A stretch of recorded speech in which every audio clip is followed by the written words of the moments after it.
I'm wasting your time at university. I got a great job at whatever. If I want to get in the gaming industry, that's what it's all about. It's the bottom dollar. And a publisher has milestones that they expect from the developers, that you got to have 25% of the game by March 20th, or whatever. So it's one of those things about school. It's one of those trade-off things. You learn about discipline, about meeting deadlines, and planning up to that deadline to have X amount of hours dedicated to this amount of process. So, totally off track. I'm sorry. Any other questions, though? Well, listening to you guys talk, I know you're at a level of programming, the artistry, and all that hip stuff that I'm not quite at yet. But in the meantime, I'm going to have to support myself. I'm wondering if you guys know of people who have kind of taken semi-jobs, like you were talking about how you worked as a tech support guy for a while, answering phones while you learned the information you need to get into the field. I guess, you guys have any ideas of how people kind of bridge careers in order to get into what you guys are doing? I was 7-Eleven before I got my Some companies hire a lot of contract help as well, so you might want to work through a contracting agency to get into, some of the larger companies, probably some of the smaller ones too, where they just need some temporary help. That's, pretty much how I got into Microsoft, was through contracting. So that's another possibility. I think any way you can. Yeah. Related to the passion, I started out doing it for free. I was willing to give them the stuff for free, just put my name on the game. Internships, or some companies offer internships, and we do that sometimes. We also like to bring in co-ops for certain positions. We can bring in for a defined amount of time, and it's not as expensive, and you can basically take the risk on on talent, where you see some talent and they could be really good at this job, and they'll learn on the job, and then you'll be able to tell pretty quickly, are they doing an effective job at what they're able to do, and how interested are they in other aspects of the company, and are they, one of the things that you should do is that if you do get on the ground floor at a company, find out everything you can, like try and get involved without stepping on anybody's shoes.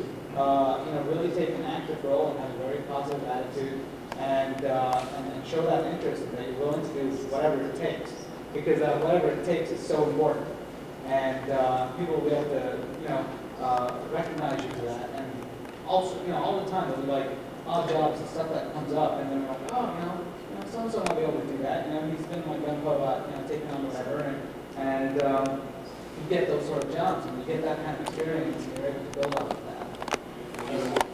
Well, I was just going to say, even working in a computer store, selling computer products and stuff like that, that'll help feed your own habit, essentially. You get discounts on, or you might be able to get discounts on buying computers and the next generation products and stuff while you're learning about the industry. So maybe not necessarily working in the game industry, but working that's, in a related field again, where you really got your finger on the pulse of things and able to kind of help subsidize your own desires and wants, that being a game developer, programmer, whatever.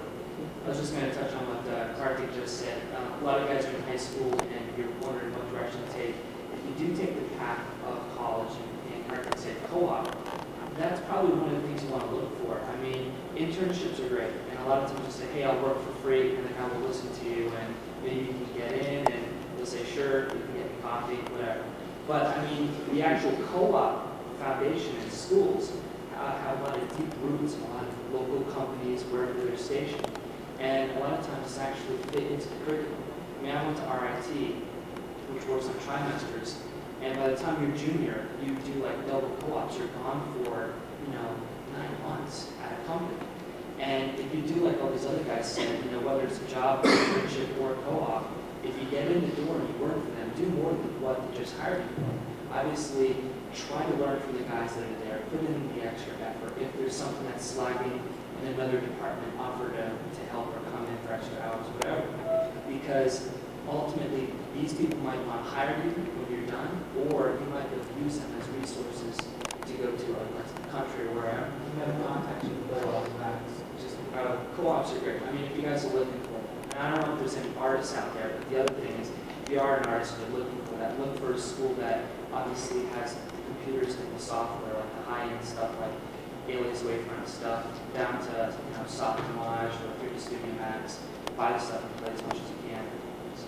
One of the other things I want to mention is, if you're in high school and you're looking for part-time jobs and stuff, it's not a bad idea to try and see if you can like muscle up like get a job at like EB or computer science or something like that.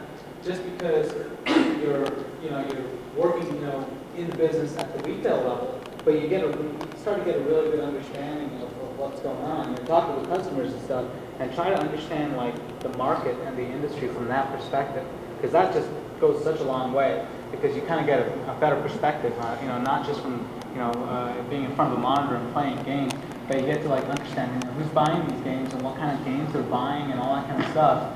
It really helps a lot. And I've met like guys who've like worked at like EB and computer science, and I strike up a conversation and it's like, hey, I'm a developer, and depending on where you are, they're probably like developers or people who want to break into the business, and you never know who you're going to meet. And any way you can, just being sort of tied to it to work off of is good. I mean, one thing that I did, I was able to.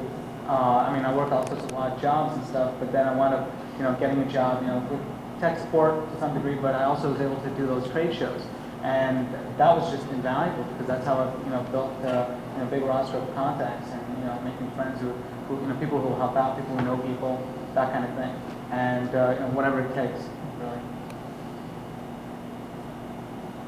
One key element that's kind of coming out here as well is, stand out, whether it's yourself as a person working the extra effort, putting in the extra effort, or delivering a game that actually delivers on its promises and maybe even over-delivers. You really need to go beyond what's expected of you, again, whether it's at a personal level or even at a game level. You really need to over-deliver to stand out from the rest of the crowd because, there's thousands of people that are in the same position as you guys, probably hundreds of, well, tens of thousands. Think of your career as like the ultimate real-time strategy game, right? I mean, there's some way, there's some people who play real-time strategy games and they know exactly how they're going to do this level. They're going to go this way, this way, this way, this way, this way. But the most successful strategy gamers that I've seen are the ones that kind of go, well, okay, I'm going to kind of have these 4 different things in mind, and I'm going to see what happens, and I'm going to kind of go around it. If you start off by saying, okay, I'm going to get 10 of my buddies together, and we're going to go do like a game, and we're going to go get a publisher, and that goes back to risk. That's a very risky proposition. If you go, well, I'm going to do this, and I'm also going to be building contacts myself with game companies, and maybe I'll take a part-time job answering phones at in tech support, or I'm going to do this and that. One of those things is likely to pan out, and sort of the idea is that you may go sort of a number of different ways out, but then ultimately the idea is to kind of come back to the direction that you wanted to end up anyway. So it's sort of like that. The start of the game and the end game are pretty well defined, but the middle game can go all kinds of different directions. And if you're open to that and you're looking for those kinds of opportunities, you're going to be a lot more likely to be successful.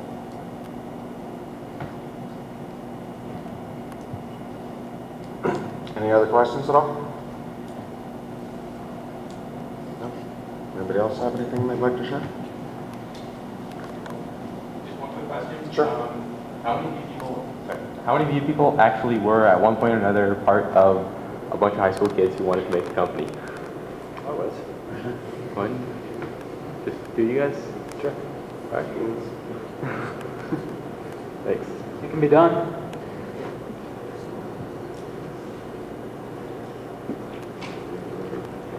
Okay, well, we'd like to thank you all for coming, and don't hesitate to talk to any of these people also. If you've got any questions or anything like that, as I said before, they're very easily approachable, and you'll just find them wandering around. Okay, thank you.